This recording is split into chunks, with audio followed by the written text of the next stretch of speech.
From the European Parliament in Brussels, this is Raw Politics.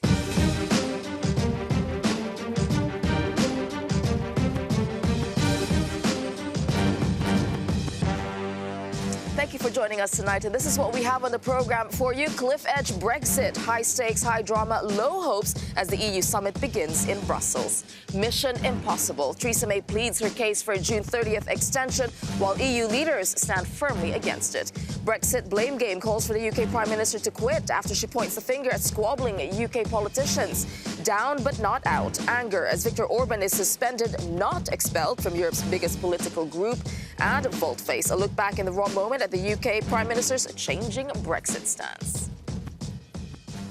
It is time to meet our panelists this evening. We have Jasenko Selimovic. He is a Swedish MEP with the Alliance of Liberals and Democrats. Right, it's all about Brexit tonight, but which part of Brexit, which angle are you watching closely? Avoiding hard Brexit.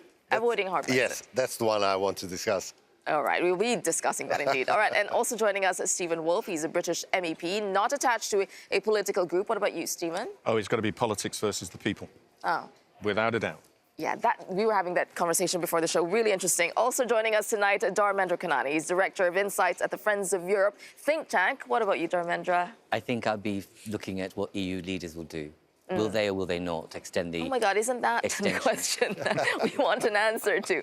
All right, and that is, well, where we begin tonight, all about Brexit and what's happening here in Brussels, because 1 week and 1 day from the Brexit deadline, and Theresa May's high-wire brinkmanship has left her one card left to play. Now, she's expected to ask for an extension at the EU Council summit tonight, but there's no guarantee that EU leaders will accept or what conditions they might demand.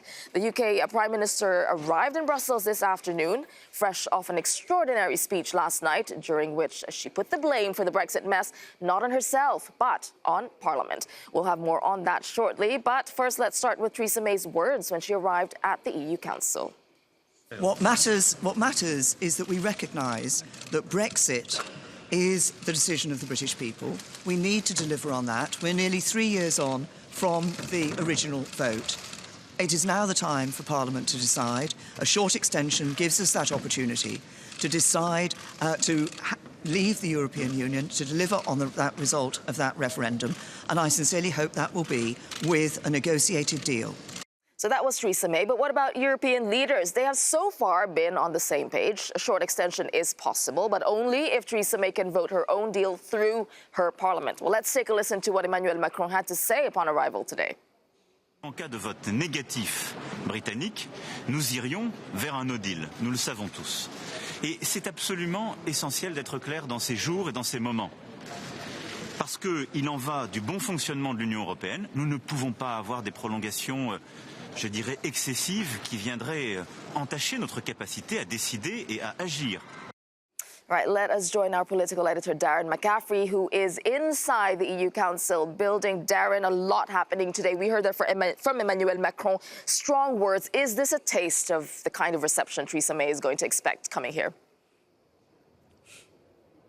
Yeah, pretty punchy there from the French president. I think it is, because there is an awful lot of frustration with this process from many European leaders. They cannot believe they're here yet again at another EU Council summit that is dominated by Brexit. This is a summit that's meant to be tackling economic inequality across the continent, looking forward to a EU-China summit next month, dealing with misinformation ahead of the European Union elections.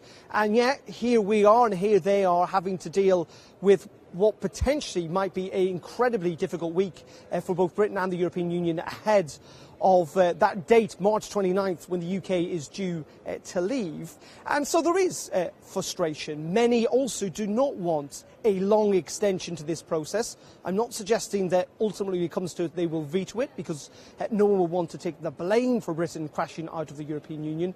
But what many EU leaders do not want is many more months, potentially years, of the Brexit uncertainty, of these negotiations, of these summits being hijacked by Brexit continuing. And that was certainly the view that was essentially espoused by Guy Verhofstadt. He's the Brexit coordinator for the European Parliament, and by Javier Bettel, the Luxembourg Prime Minister, when we spoke to him a little bit earlier today. It's impossible, we think, to have an extension that goes further than 23 of May. because that would create an enormous problem. Impossible. Yeah, for us it is impossible, yeah, because that would create enormous problems. Sometimes the feeling that we are in a waiting room, like a bit waiting for Godot. But Godot never came, so I hope that this time they will come. I mean, you look at it from the EU side to a degree. They are insistent, of course, that if the extension goes beyond May to June 30th, when Theresa May wants, that Britain will have to take part in these EU elections. Who will be elected under those circumstances? Potentially more Eurosceptics. Add to that that Britain will still remain a full member. It could become very awkward if it is insistent on leaving but still a full member in regards to using its veto or indeed having control to a degree over the budget. And that is the concern. That a disruptive Britain with these ongoing Brexit negotiations hijacks the European Union for years to come. But let's get the view of a British journalist, Tom Newton-Dunn. He's the political editor of The Sun newspaper, who is here covering Theresa May's visits. Perspective in some ways from London, Tom. First of all, let's look back at last night. We showed a little clip of what the Prime Minister had to say last night. What was the strategy, the thought process behind that? Because it does seem to have backfired somewhat. It certainly has backfired. It's quite hard to really put yourself into number 10 shoes, the Prime Minister's shoes, and think what on earth she really was trying to achieve from that. Clearly it was a message to the British public, not the MPs. And the message was, I'm on your side. It's you and I versus them in Parliament, them who are responsible for all this delays and all this faffing and all these amendments and all these rows. I just want to get this deal through. Now, that's all well and good, and I think it would have chimed quite well with the British public. The problem is, it's not the British public who have a vote in the House of Commons on her deal. So the game, I suppose, was try and get the British public to rise up and persuade MPs they really do need to now conform and back her deal. But you remember, she did try that in November, December last year, when she tried to get a national uprising to persuade MPs to back her deal, and it didn't really emerge. So what? Okay, what then is her strategy? Having pitched herself with the public and Parliament last night, what's the strategy here with EU leaders, do you think, today? Because ultimately she is asking for something they have repeatedly said she cannot get, which is an extension to June 30th. Yeah, I don't think she's going to be particularly bothered if it's June 30th or May the 22nd. She needs an extension to give her the time to have another go at the meaningful vote next week, and then a month or so to get the legislation through the Commons and the Lords. So that won't bother her. I think what she really needs to leave this place with is an extension, or at least an offer of an extension conditional on her getting her vote through. But B, and this is the fascinating dynamic she's having to play with, she needs to somehow keep alive the double threat, the almost contradictory double threat of no deal happening in 8 days' time if the deal isn't passed, or a long delay if the EU agree to come back. We're all here in 7 days' time next Thursday night and agreeing a longer delay. Both those threats need to be on the table at the same time, paradoxically, to exert pressure on both Labour MPs who feel no deal and Tory MPs who fear losing Brexit altogether by a long day. If that seesaw swings too far the other way, she'll lose 20, 30 votes and there'll be no chance of passing the deal. Interesting. And just very, very quickly, chances of no deal, where do you put it at the moment? I think they're still pretty small. It looks bad. We're still in a political crisis. My feeling is it won't ever flip into an economic crisis. The reason being the numbers in the House of Commons. There is an overwhelming majority against no deal for a British Prime Minister to go against the will of the House of Commons. That's the behaviour of dictators, and Theresa May want to go down as one of them. Tom Newton-Dunn, thank you very much indeed. Tom's perspective there, the view in some ways from London. Ultimately, though, as Tom was suggesting, we're not really probably going to get a firm decision on whether there will be an extension at this summit, TEF. In fact, we could very well be back here this time next week talking about precisely the same thing, but with what, 1 day till Britain is due to leave the European Union. Another cliffhanger waiting for us then. All right, thank you for that, Darren McCaffrey, political editor. All right, I'd like to go back to what Emmanuel Macron was saying, because, we have the 27 leaders here, all of them seeming to be on the same page. I'd like to ask you, when Emmanuel Macron says, this is it, France is ready for a no deal, is he bluffing or not anymore? We will never know. But the point is that no deal will largely hurt us and UK. we have to avoid it somehow. Otherwise, we will come into the situation that is not really desirable for neither partner of us. So whatever it takes, it is good to do in order to avoid it. Yeah, what do you think, Dharmendra? I think, I think he made a right statement, signals that his body language is the right one, because put ourselves in their shoes. There's a sense of enough already. And what the story that's not told is how many millions, hundreds of millions of pounds, France, Germany, Netherlands, East European countries are spending on a no-deal scenario. So they're making it easier, actually, for the UK to have a no-deal scenario, because they've planned in advance in a way that the UK hasn't. So I think my sense is that why wouldn't you say enough is enough? But also, the issue will be that even if you say you go for the 23rd or the 30th of June, the difficulty for them is that they know that back home in the UK, there isn't a majority for the deal that hasn't changed. That's been already lost on 2 occasions. So what will happen in the next 5 days to actually either change the motion, I mean, they'll vote, but also, will the deal actually fundamentally change? And it won't. So what kind of guarantee do they have to not spend more money, public money, which they're doing? And don't forget, the more important thing is they've got an EU domestic agenda of an election coming up. Sure. So they need to be able to posture and actually with authenticity say, Europe matters, whilst you've got someone exiting. It's a very difficult situation for them. No, it is. I mean, the goal of Theresa May here is, we're talking about the extension, whether it's a long or a short extension. It seems like the 23rd of May is a hard deadline for the EU leaders. But at the same time, is there anything that Theresa May can do right now that can make the EU agree to a June 30th deadline? I don't think so.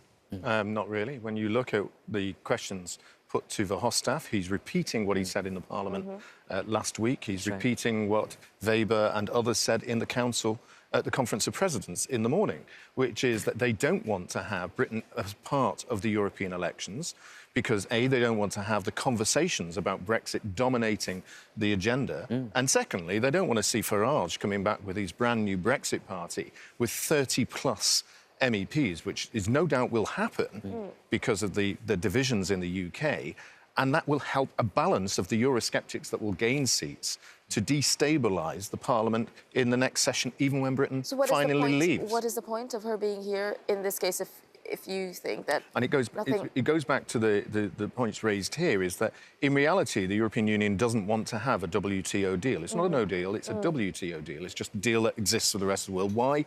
Because economically it damages immediately Ireland and Holland. It hurts the west coast of France. Danish kind of meat industry, particularly in bacon and pork, suffers a lot. And so those are the immediate effects in some of the key businesses.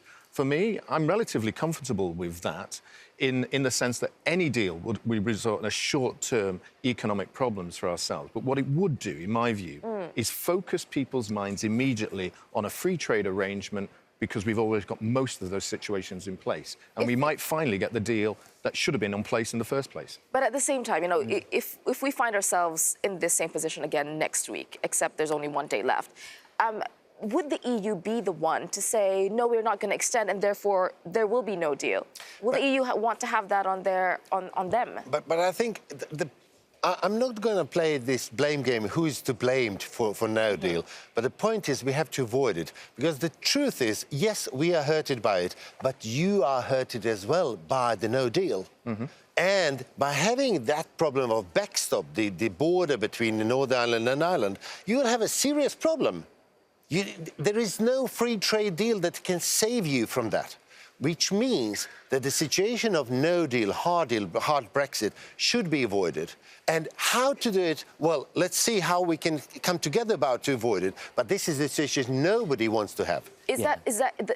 Do they really not want that to happen, though? Is there the political will? Look, if we look at history in the past 3 years, we've seen the EU, the 27, behave in a really patient, responsive way, despite not wanting this to happen, right? They provided a very open space, to a certain extent, for the UK to actually make this deal happen, which they failed in doing. It's in no one's economic interest for this to fail, absolutely. And I totally agree with you. It'll create economic mayhem, and people don't really understand it yet.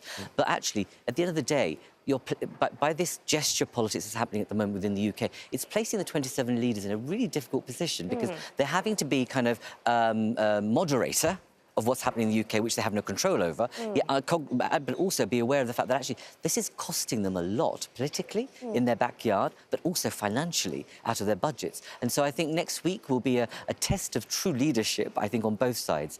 What they can't do is change the game back in the UK. Only the leaders there can. And I think we'll wait and see what some of the Brexiteers and Jeremy Corbyn does. By imposing conditions for the EU, if the EU says, OK, we're only going to do this if you do that, that is sort of trying to control what the outcome in the UK, isn't it? No, it's about saying, actually, there's an interest here for the whole of the EU, right? Okay. And actually, they have to be responsible for the population in the EU. So if they said, OK, we'll give you an open ticket for the next 2 years and come back with something, the experience has been that they haven't done that. Right. The big problem about it is that whatever you say about the withdrawal agreement, it divides Britain.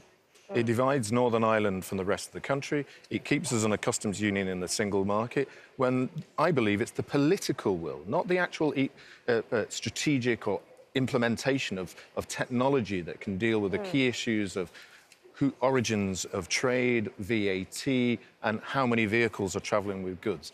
They can all be solved. It's the political will. And that is the clever point that's been used between the European Union, is to strategically help them in order to try and drive this deal through. And in the end, it could be the undoing for them. Yeah, political will at the centre of this, because it's been so confusing. I mean, there's so many twists and turns, especially the past 2 weeks. And, you know, every day it's about Brexit. It can be difficult to keep track. So here, we've put together this small recap of a whirlwind fortnight.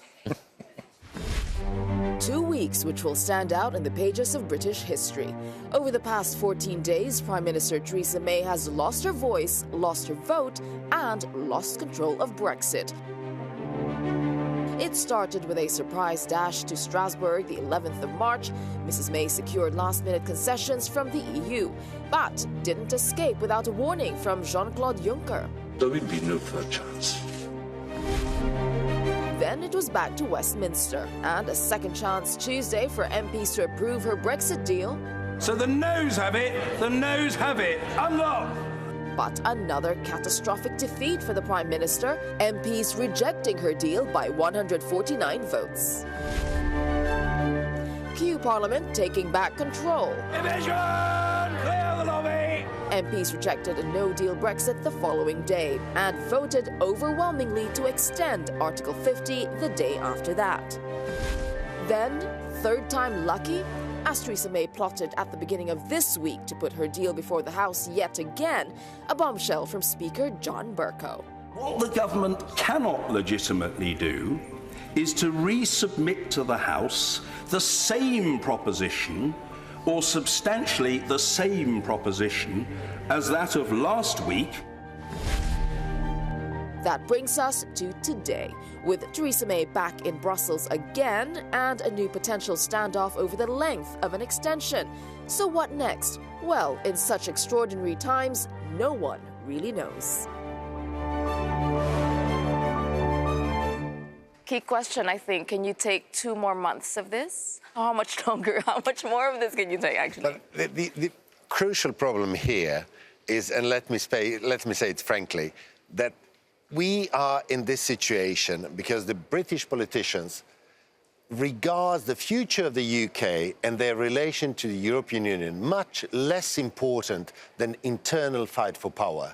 This is going on, it's still going on, it has been going on, and this is the problem. This is why we cannot come to the point where we have a deal or some kind of agreement how to separate, because they are still chasing the power. This is the power in the internal power in the British government and the parliament. This is what it is about, and that makes it difficult for us. So is it all about domestic politics? Absolutely. Absolutely. It's the fracturing and the displacement of British politics is actually determining how we conduct Europe, and that's the wrong thing to be happening. And actually, a domestic agenda is really influencing the whole of the EU. And actually, this matters because actually, at the end of the day, we are 2 months in before a major election, and a lot of the domestic leaders want to get on with actually campaigning for Europe being a place that we should restore with faith and for it to matter. At the moment, all you're dealing with is someone who wants to leave it. I think the interesting thing to look at is what will Corbyn achieve. He's here too, has been here, working with the leaders and reaching out across crossbenches. And actually, that quietly, I wonder what will come of that kind of negotiation and whether that have an impact next week. On that note, we'll have to leave it at that for now. We've run out of time. But coming up on Raw Politics, Viktor Orban has been suspended from his party in the European Parliament. But will the punishment actually achieve anything? Plus, Theresa May pins the Brexit crisis on British MPs. Is she right? We'll have the latest from London next.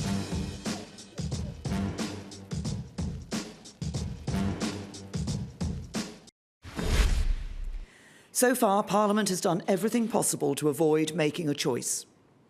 Motion after motion and amendment after amendment has been tabled without Parliament ever deciding what it wants. All MPs have been willing to say is what they do not want. Well, that was Theresa May last night, putting the blame for the Brexit mess squarely at the door of the British Parliament.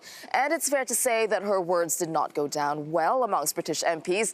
Joining us from London is Tig Enright. Tig, so you've been monitoring reaction there. It hasn't been very well, her comments haven't been well received. Can you tell us what you've heard so far?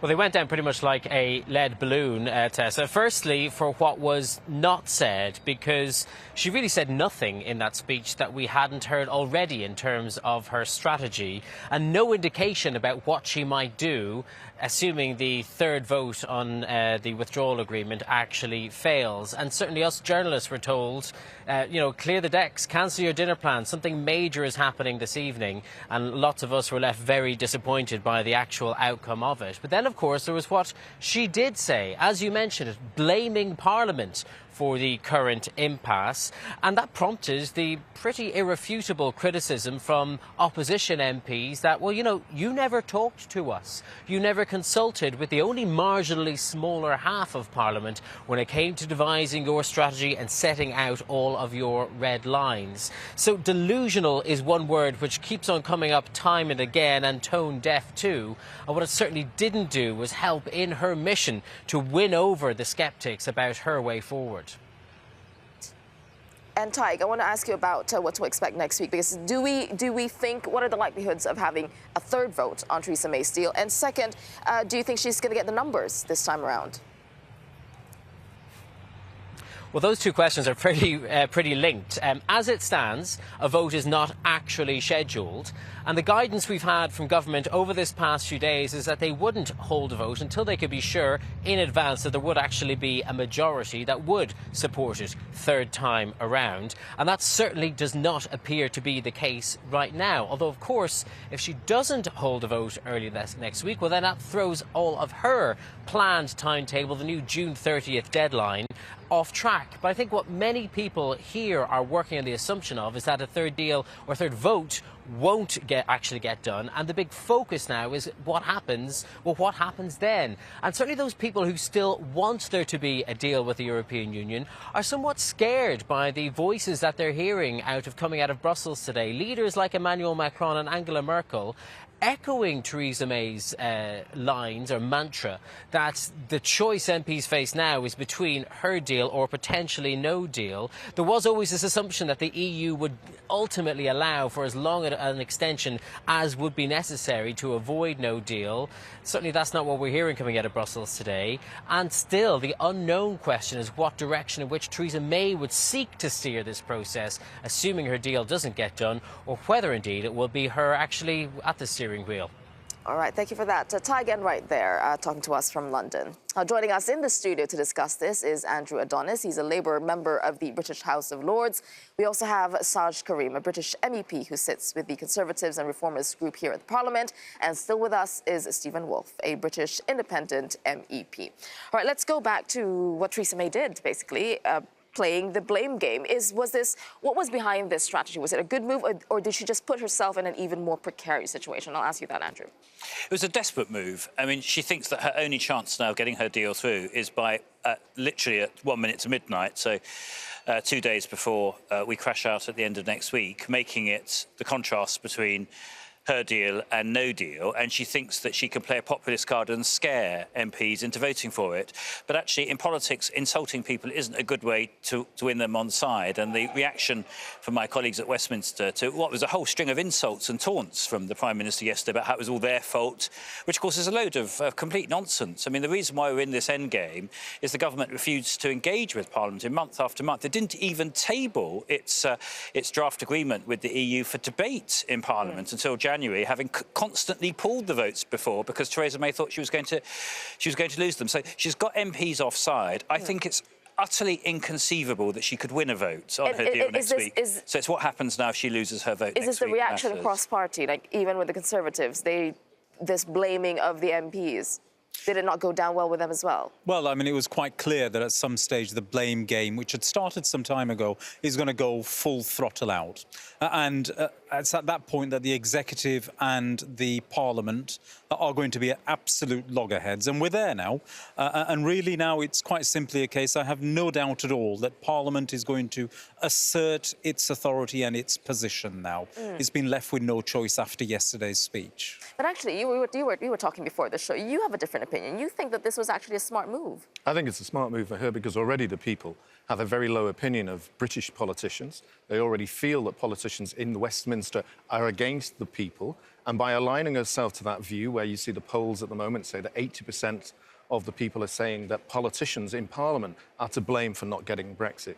But historically, actually, this is nothing unusual. If you look at the Cromwell Parliament in the 1600s, Edward Sexton and John Lilburne were actually advocating exactly the same things. If you look at the Chartist movement in Parliament, we had the same arguments of people against the politicians, and also so basically she's saying it's her deal or the highway. This is what she's right, and you won't often see Andrew and I agreeing a lot of things here, but on this particular point, there is a question that she's raising is to force fear into those British politicians who wanted Brexit to vote for her deal, so that the Brexiteers buckle. Not the Remain side of Parliament, but the Brexiteers will buckle because they don't feel that they'll get any form of Brexit, even though I don't think it is at all. Instill fear, but it seems it has instilled anger. I mean... It's a very stupid move, because the problem is the people she needs to get to agree to her deal are the MPs. Yeah. There is no process by which she can get the people to do it, unless she's going to call the referendum, which she says that she's opposed to, which would probably lead to the end of Brexit. So it's very hard to see what her strategy is. Normally, I mean, we're all politicians.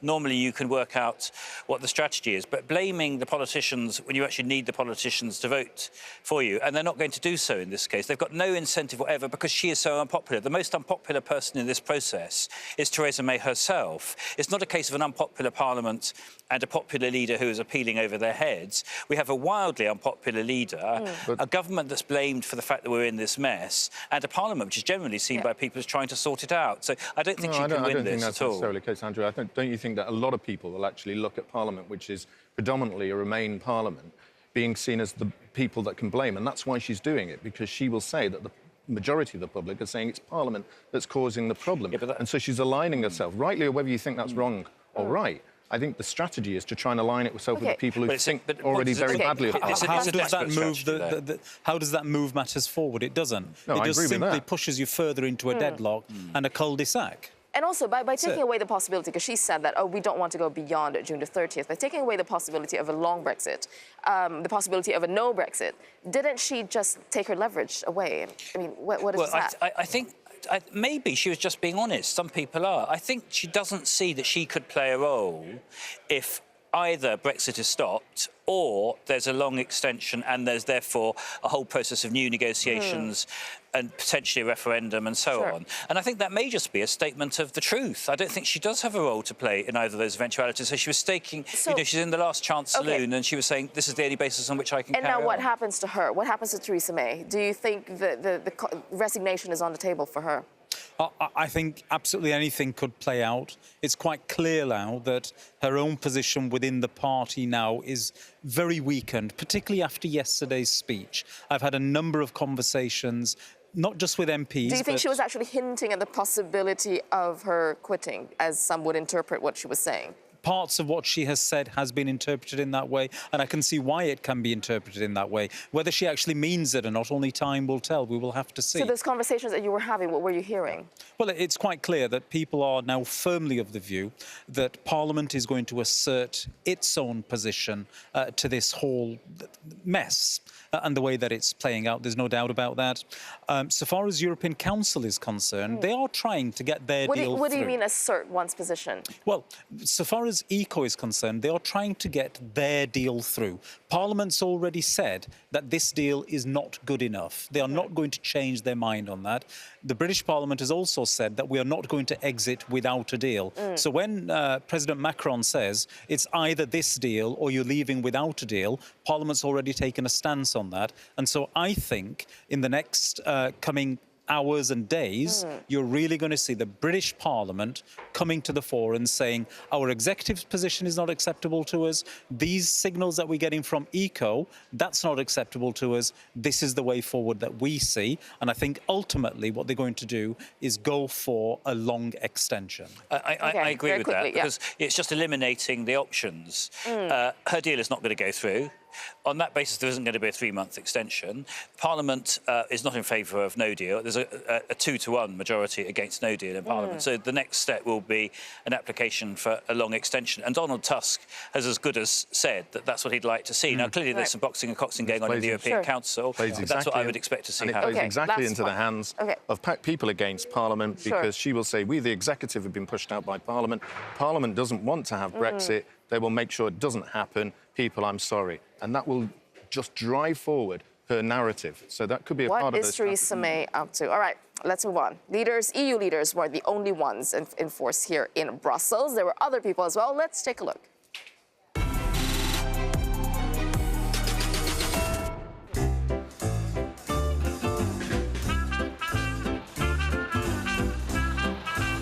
We're here today to tour Brussels with a bus saying, make love, not Brexit. Yes, we vote in the European elections, because we believe that what happened in the UK could happen all across Europe, and we don't want that. And most people in Europe don't want that. And it is time to bring out that fun, beautiful message. So we have people from all across Europe joining us today, including from the UK, to say, together we're stronger. So let us figure out a way that we can stay together and not just talk about our differences, but talk about what unites us, what makes us stronger, and what makes Europe such a beautiful, colourful place. I'm Miriam Shepherd from Britain, and I don't want Britain to leave Europe. I've been coming here for 30 years with no problem at all. And next month I'm worried as to what I shall need. You were there, Andrew, right? You were there today. You think good message. Good message. It's a good message, and there's big popular support. But of course, in Brussels, the demonstration wasn't large. But I'd expect to see about 1 million people on the streets of London on Saturday. 1 million people. And that's going to be the really big expression of people power, days before Parliament takes these final decisions. All right. We have a lot more coming up for you on Raw Politics. A political blow for Dutch Prime Minister Mark Rutte. 2 days after a suspected terror attack and an anti-EU party surges in Dutch provincial elections. What might it mean for the European vote in May? Do stay with us.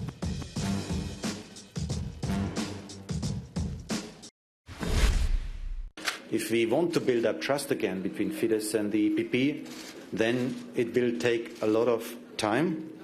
And facts are important and actions are important to build up this trust again.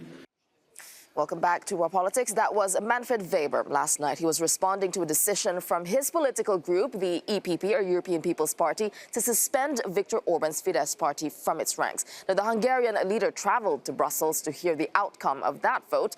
The suspension means neither he nor his Fidesz party can attend party meetings. They're also barred from voting for or proposing candidates for posts.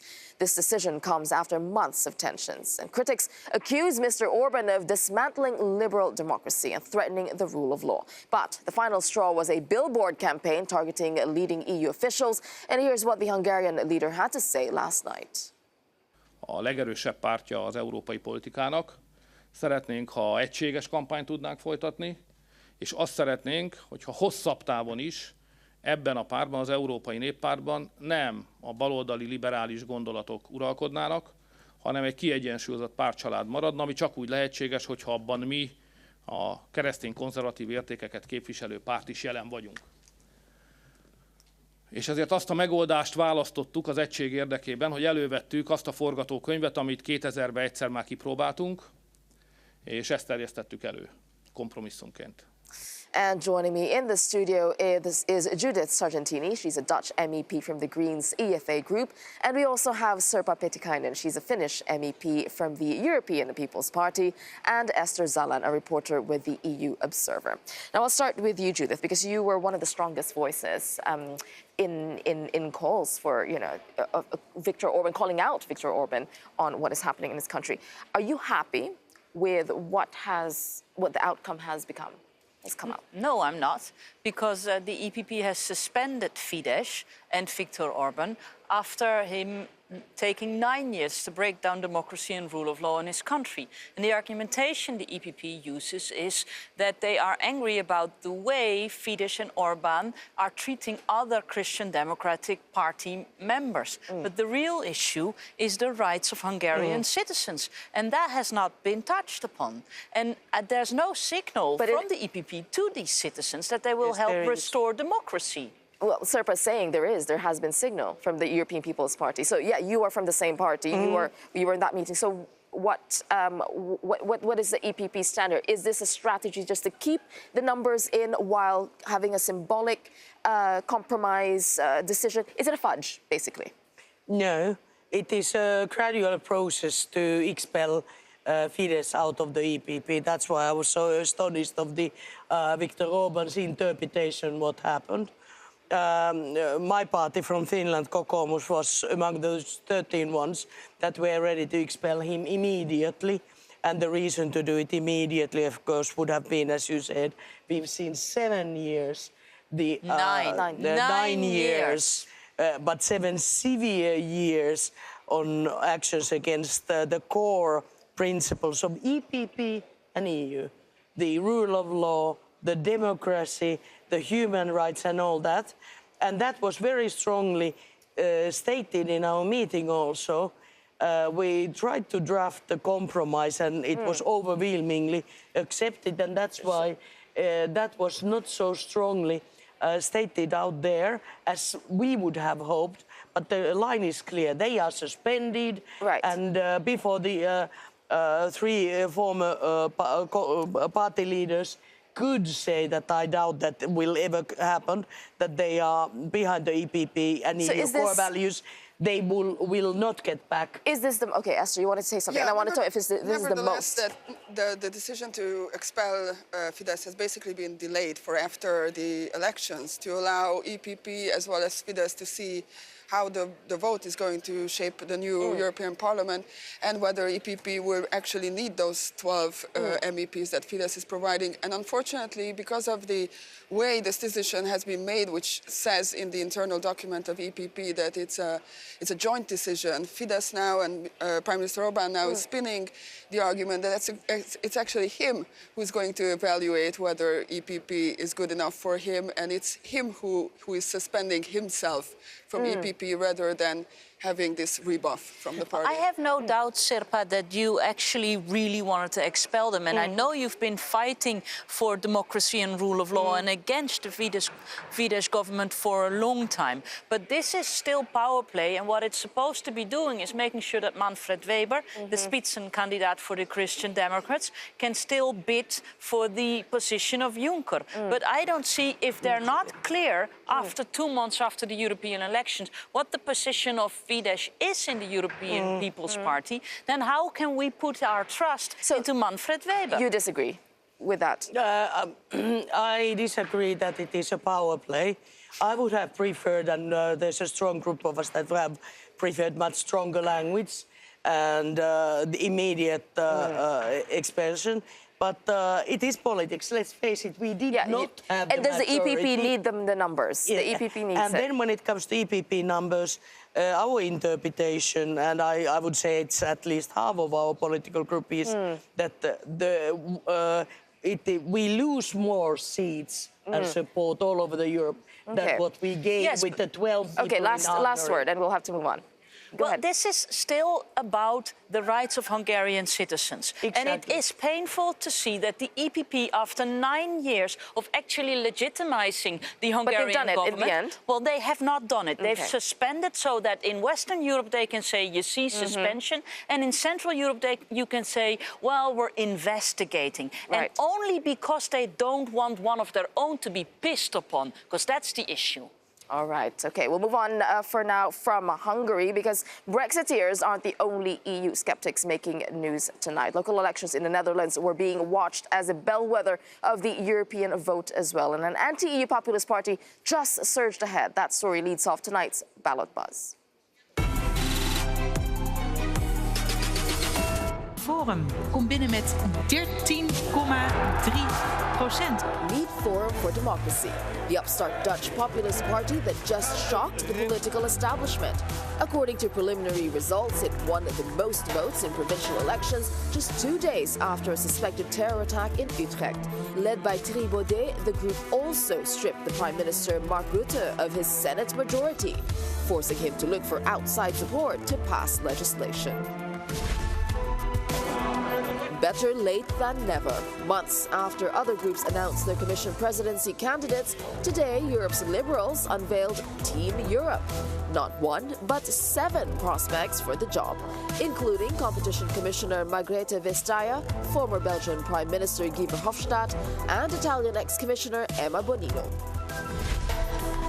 And Brexit may be dominating the EU Council meeting, but according to a draft statement obtained by Reuters, leaders this week will sound the alarm on another issue, warning elections are under threat by a coordinated campaign of fake news and disinformation. They're expected to call on governments to do more to protect the upcoming polls. Judith, I want to quickly ask you about the Dutch regional elections, that surge in the populist parties. Is this a sign of what's to come for the European elections? Well, the Greens have won as well. And if you look at it, the right wing has stayed more or less at the same amount, but it moved to the extreme right. This is not simply populism. This is racism. And I'm afraid here, yes. All right, go ahead. It's interesting because Baudet praised Orban in his victory speech last night. So again, it highlights the dangers of mainstream parties harboring populists and extremist views. All right, we'll have to leave it at that. Coming up on Raw Politics, Theresa May blames UK MPs for the chaos. MPs blame her. But we want to know, who do you blame for the Brexit crisis? We're teaming up with Euronews tonight for a special summit episode of Your Call. And we want to hear from you, so do get in touch. The contact information is on your screen now. You can call us at 00800.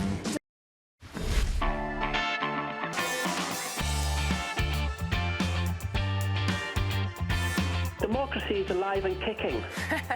Proof of a democracy is if you can vote out those who make your rules. You have to really examine what Brexit is about. So I don't think that democracy is dead. Voted on a Brexit that nobody knew what it was all about. Oh, Britain is probably more divided than it's ever been. Democracy is alive in the UK, and it will come even more alive in the next general election. Okay, those were some of the highlights from a very lively Your Call show last night. And we're partnering with Euronews tonight for a special summit edition this evening. And for a preview, I am joined by Shona Murray, a Euronews Brussels correspondent. Also with us, Esther Zalan, a reporter with the EU Observer. And joining us on our couch right now, Darren McCaffrey, our political editor. So Darren, you made a quick dash from the council to here. I got one of those literal electric scooters. You did. So that they give you between the institutions. You're hosting the Your Call tonight. What are we talking about? Come on, guys, have a guess. What am I talking about? Global warming. No. Good guess. Definitely not. Brexit. We can't get away from it. It clearly is a big day, but it's certainly what we're talking about tonight on Your Call. Let's have a look. It's not a job many people would want, but the British Prime Minister Theresa May will later face 27 EU leaders, many of whom have run out of patience and asked for more time. It's then up to the EU27 to deliberate and decide on the UK's fate. If you were a European leader, what would your message be for Theresa May tonight? If there's one thing everyone does agree on, it's that Brexit is in a state of chaos. So far, Parliament has done everything possible to avoid making a choice. Theresa May blames British MPs, and many MPs blame her. Who do you blame for the Brexit crisis? As Prime Minister, I am not prepared to delay Brexit any further than the 30th of June. The moment that prompted speculation that Theresa May will resign if Brexit is extended beyond the end of June, the 3-year mark since the referendum. What do you think? Should Theresa May resign? We want to hear from you, Europe. What would your message be for Theresa May tonight? Who do you blame for the Brexit crisis? And should Theresa May resign? To do, pick up the telephone. It is free. You've got no excuse not to. 00800 333 3700 2. You can email us also at rawpoll@euronews.com. Our handle on Skype is rawpolitics. Or if you're on social media, on Facebook or Twitter, please use the hashtag rawpolitics.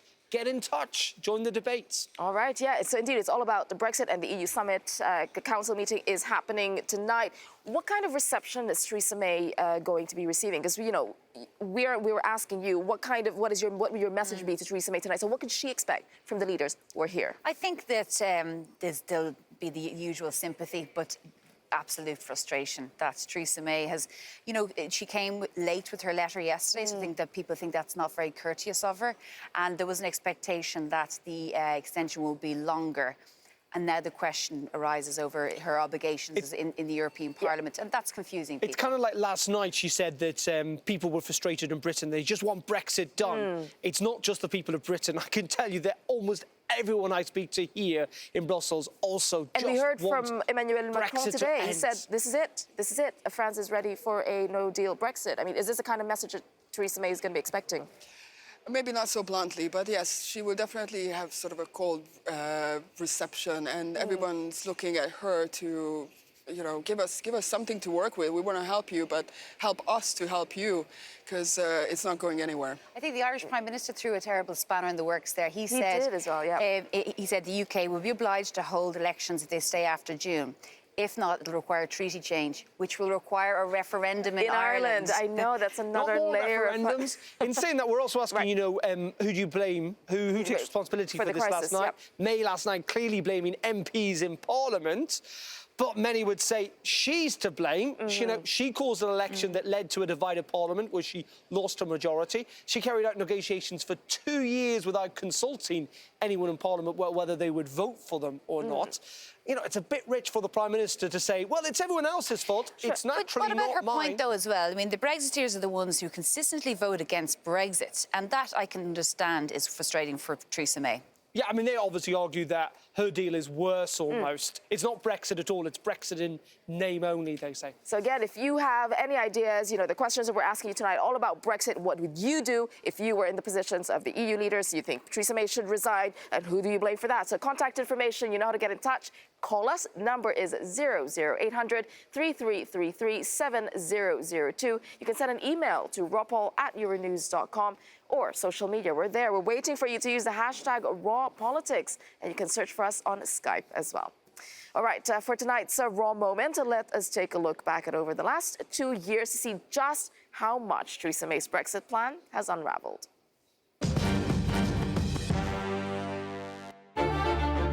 Following the referendum, we face a time of great national change. Brexit means Brexit. And I know, because we're Great Britain, that we will rise to the challenge. Brexit means Brexit. I'm very clear Brexit does mean Brexit. And we're going to make a success of it. The United Kingdom is leaving the European Union. We will make a success of it. This is an historic moment. And the United Kingdom is leaving the European Union on the 29th of March 2019. On the 29th of March. 29th of March. That will happen on the 29th of March next year. There can be no turning back. We will now not leave on time with a deal on the 29th of March. Better than What any a soap summary. opera. Yeah, Better great than any music. soap- The problem is it's quite serious, and it could get more serious. I think the worst thing on the criticism of the Prime Minister, though, is that, for 2.5 years, it has been a bunch of cliches and phrases, rather than actually any attempt really to win people round to her idea of Brexit. Just saying Brexit means Brexit isn't What does it actually mean? The basically? referendum was a bunch of cliches on the side of a bus as well. Conversation is going to continue, and of course we would like you to join in, and we'd like to hear your views. And do stay with Euronews with our continuing special coverage of the EU summit that's happening. And again, it's all about Brexit. Do stay with us here and look for us on social media at Euronews and use the hashtag #RawPolitics. Do stay with us.